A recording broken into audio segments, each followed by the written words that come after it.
پڑھانے والا حسن بصری ہو، پڑھنے والی رابعہ بصری ہو، اکیڈمی کا نام بیت اللہ ہو، نصاب کا نام کلام اللہ ہو، نبی کی لائی ہوئی شریعت ایسی پاک جگہ پر ایسے پاک آدمی سے کے سامنے، کسی غیر محرم کے سامنے تیری بچی کو پڑھنے کی اجازت نہیں دیتی ہے۔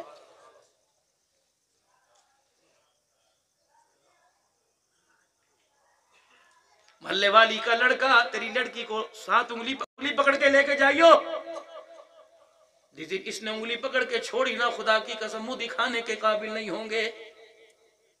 امیر شریعت عطا اللہ شاہ صاحب بخاری رحمت اللہ علیہ کے سامنے سے ایک بچی گزری، 2 چھٹیاں کی ہوئی تھی۔ شاہ جی رحمت اللہ نے دیکھا، کہا استغفر اللہ، کہو دھیرانی کا جی، کہ تیرا ابا کتھے، کہ وہ پیچھے آ رہا ہے۔ شاہ جی رحمت اللہ علیہ نے اس 2 چھٹیوں والی بچی کو دیکھا، آپ نے فرمایا دوپٹہ کہاں چلا گیا؟ ابے کی طرف دیکھ کے کہنے لگی، جب اس نے پگڑی اتار دی دوپٹہ میرا خود بخود اتر گیا۔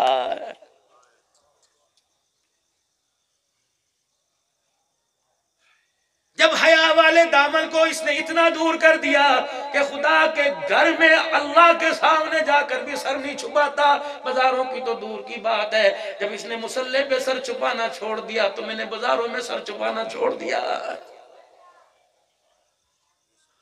ہمارے ہاں شادی ہوتی ہے، جوائنٹ فیملی کے اندر کھانا، اکٹھے کھانا کھاؤ بھائی، یہ سارے رشتہ داری تو ہیں۔ پھر بیوی کو بھی بہن کہا کرو، آپس میں بہن بھائی ہیں نا سارے۔ میں نے پوچھا کزن کے ساتھ ہاتھ ملانا کیسا؟ یہ میرے چاچے کا، یہ مامے کا، یہ خالہ کا پوت ہے، یہ رشتہ داروں کا، یہ ممیر ہے، میرا مسیر ہے۔ اور میری بہن تو بھی سن لے، اللہ اکبر، غیرت والی عورتیں، پہلے غیرت والی عورتیں کسی عام آدمی کو سلام بھی نہیں کیا کرتی تھی۔ ہم نے اپنی ماں کو دیکھا اپنے سسر کے سامنے، یقین جانو کبھی اپنے شوہر سے بات بھی نہیں کرتی تھی۔ یوں ہی تھا کہ صحیح کہہ رہا ہوں، بتاؤ؟ یہ ایسی بلمان بھلے لوگ تھی کہ اپنے سسر ساس کے سامنے اپنے شوہر کو روٹی کی بھی نہیں پوچھے کرتی تھی۔ اگر سسر 5 بجے اٹھا کرتا تھا، یہ 4 بجے اٹھ کے مصلے پہ بیٹھی تھی، ابا اٹھ کے دیکھے گا بھی سو رہی ہے، پتہ نہیں میری چادر کہاں ہوگی، میرے ابا کی میرے جسم پر نگاہ پڑ گئی، ابا تو بچ جائے گا لیکن میری غیرت کا جنازہ نکل جائے گا۔ بھول گئے سب کچھ، پیسے کی چمک نے سب کچھ بھلا دیا۔ کزن کے ساتھ ہاتھ ملانا کیسا؟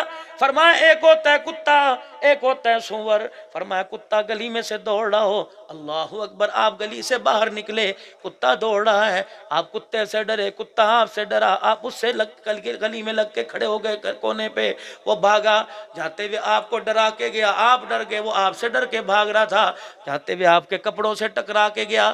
میں نے کہا شریعت کیا کہتی ہے، کپڑے پاک ہے نہ پاک؟ اور میں اگر کتے کے بال گیلے نہیں خشک ہے تو کپڑے پاک ہے، نماز پڑھ سکتے ہو، اگر اس کے بالوں کو گند نہیں لگا تمہارے کپڑوں پہ گند ظاہر نہیں ہوا۔ میں نے کہا اگر سور گلی میں سے گزرتا تمہارے کپڑوں کو ٹکرا گیا، فرمایا خشک بھی ہو تو بہتر ہے کپڑے بدل کے نماز پڑھو۔ پھر فرمایا لوگو سور کپڑوں سے لگ جائے، جسم اتنا ناپاک نہیں ہوتا جتنا غیر محرم کے ساتھ ہاتھ ملانے سے ناپاک ہو جاتا۔ یہ کزن کیا ساتھ؟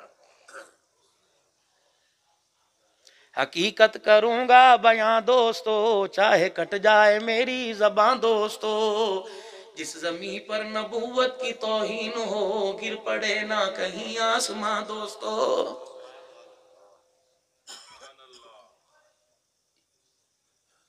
صحابہ اکرام کا مجمع موجود ہے، سرکار مدینہ روح و قلب و سینہ صلی اللہ تعالیٰ علیہ وسلم تشریف فرمایا۔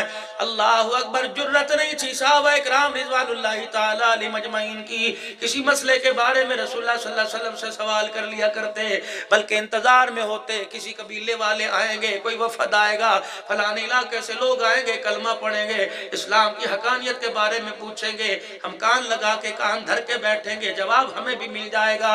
علماء اکرام فرماتے ہیں جو صحابہ نے پراپر حضور حضور سے مستقل جو سوال کیے پورے قرآن پاک کے اندر آتا ہے، ان کی تعداد صرف 14 تھی، ورنہ صحابہ کی جرت نہیں تھی کملی والے سے سوال کر سکے۔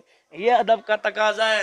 حضور علیہ السلام سے سوال نہیں کرتے تھے۔ اللہ غنی منبر پر آ کے بیٹھے، صحابہ اکرام کو بلایا، فارس والو، روم والو، ابو ذر قبیلے والو، قبا کی بستی والو، مکے سے جو لٹ پٹ کے آئے وہ بھی، مدینے والو، امیر، سارے غریب بیٹھ جاؤ۔ رحمت دو عالم علیہ السلام کے ارد گرد صحابہ ایسے بیٹھ گئے جیسے چاند کے ساتھ ارد گرد ستارے ہوا کرتے ہیں۔ کچھ کہنے لگے ہیں، پھر نبوت والا چہرہ سامنے اٹھا، پھر رحمت والے لب کھلے، آپ نے فرمایا لوگو خیر النساء، بہترین عورت کون ہے؟ سیدنا صدیق اکبر کھڑے ہوئے، انہوں نے اپنی سمجھ کے مطابق کہہ دیا نمازیں پڑھنے والی، ابو بکر ٹھیک ہے لیکن میرا مطلب یہ نہیں، عمر پاک تیری زبان پہ تو حق بولتا ہے، خدا بولتا ہے، بولو۔ حضرت عمر نے کہا فرمایا ٹھیک ہے لیکن یہ مطلب کوئی نہیں۔ حضرت عثمان سخاوت کا پہاڑ، یہ آپ حضرت عثمان رضی اللہ تعالیٰ عنہ بولے، فرمایا عثمان میرا یہ مطلب کوئی نہیں۔ حضرت علی علم کا دروازہ، آپ نے جواب دیا، فرمایا اے علی آج تو بھی جواب نہ دے سکا۔ سارے صحابہ اپنی رائے دیتے رہے۔ حضور نے فرمایا ٹھیک ہے لیکن میرا یہ مطلب، ان کو جھٹلایا نہیں اللہ کے نبی نے۔ آپ نے فرمایا اگر میں کہتا کہ تو جھوٹ بولا، دنیا تو پہلے انتظار کے اندر بیٹھی ہوئی تھی۔ کہا ٹھیک ہے، تو بھی ٹھیک ہے، تو بھی ٹھیک ہے، لیکن میرا ٹھیک سب ٹھیکوں سے ٹھیک ہے۔ فرمایا علی آپ بتلاؤ۔ حضرت علی کہنے لگے میں سب میں پیچھے کھڑا تھا، میں بھاگا خاتون جنت سیدہ فاطمہ الزہرا کے پاس گیا۔ میں نے کہا فاطمہ آج تو تیرے ابے نے سب کو حیران کر دیا۔ کہا علی کیا ہوا؟ کہ تیرے ابا جان نے آج سوال کیا۔ کہا مجھے بھی تو بتلا۔ کہ خیر النساء، بہترین عورت کون ہے؟ سیدہ فاطمہ کہنے لگی اے علی کون کون بیٹھا ہے؟ کہ چاچا ابو بکر بھی، عمر بھی بیٹھا ہوا ہے، اللہ اکبر، چچا تیرا بہنوئی عثمان بھی بیٹھا ہوا ہے، حضرت امیر معاویہ، سارے ماموں تائے چاچا نانا بیٹھے ہوئے ہیں۔ کہا کسی نے جواب نہیں دیا؟ کہا تو نے بھی کوئی نہیں دیا؟ نہیں۔ ماں نے اپنے ہاتھ پہ ہاتھ مارا، علی یہ تو بڑا آسان سوال ہے، ادھر کان لا، میں تیرے کان میں جواب بتاؤں گی، جا کے حضور علیہ السلام کے سامنے مجمع میں ادب کے ساتھ کہہ دینا، تیرے صحابہ میں نمبر بن جائیں گے۔ حضرت علی رضی اللہ تعالیٰ عنہ کے کان میں جب سیدہ فاطمہ نے جواب دیا، حضرت علی رضی اللہ تعالیٰ عنہ دوڑے اور جا کے رحمت دو عالم علیہ السلام سے عرض کی یا رسول اللہ صلی اللہ علیہ وسلم اگر اجازت ہو تو میں جواب دوں۔ حضور نے فرمایا علی جواب دے، کملی والے سب سے بہترین عورت وہ ہے جس نے ساری زندگی میں کسی غیر محرم کو نہ دیکھا ہو اور کسی غیر محرم نے ساری زندگی میں اس کا چہرہ نہ دیکھا ہو۔ سارے کہنے لگے واہ علی تیرے کیا کہنے، تیرے کیا کہنے، تیرے جواب نے تو سب کو لاجواب کر دیا۔ رحمت دو عالم ایک منٹ کے لیے سے پھر آپ کا سر مبارک جھکا، پھر آپ نے اپنے نبوت والے کرتے کے دونوں کونے اپنے ہاتھوں میں لیے، پھر کیا فرمایا اے اللہ میری فاطمہ کو جزا خیر دے دے، اے اللہ میری فاطمہ کے درجے بلند کر دے، اس کے بچوں کو جنتی جوانوں کے سردار بنا دے، اس کے علم میں اللہ اور ترقیاں عطا فرما۔ صحابہ آمین آمین کی صدائیں بلند کرنے لگے۔ ایک صحابی کہنے لگا کملی والے عرض کروں، جواب علی نے دیا، دعا فاطمہ کو مل رہی ہے۔ رحمت والے نبی نے اپنی گیلی آنکھوں سے علی کی طرف دیکھا، حضرت علی کی چیخ نکلی کہ اللہ کے پاک پیغمبر سچ کہہ رہے ہیں، زبان میری چلی، جواب تو فاطمہ الزہرا رضی اللہ تعالیٰ عنہ نے دیا تھا۔ خیر النساء، نبوت والی زبان سے اگلا اعلان ہوا، آپ نے فرمایا غیرت مند عورت کون ہے؟ غیرت مند عورت کون ہے؟ اللہ، صحابہ کے سر جھک گئے۔ آپ نے فرمایا جا علی فاطمہ سے پوچھ کیا غیرت مند کون ہے؟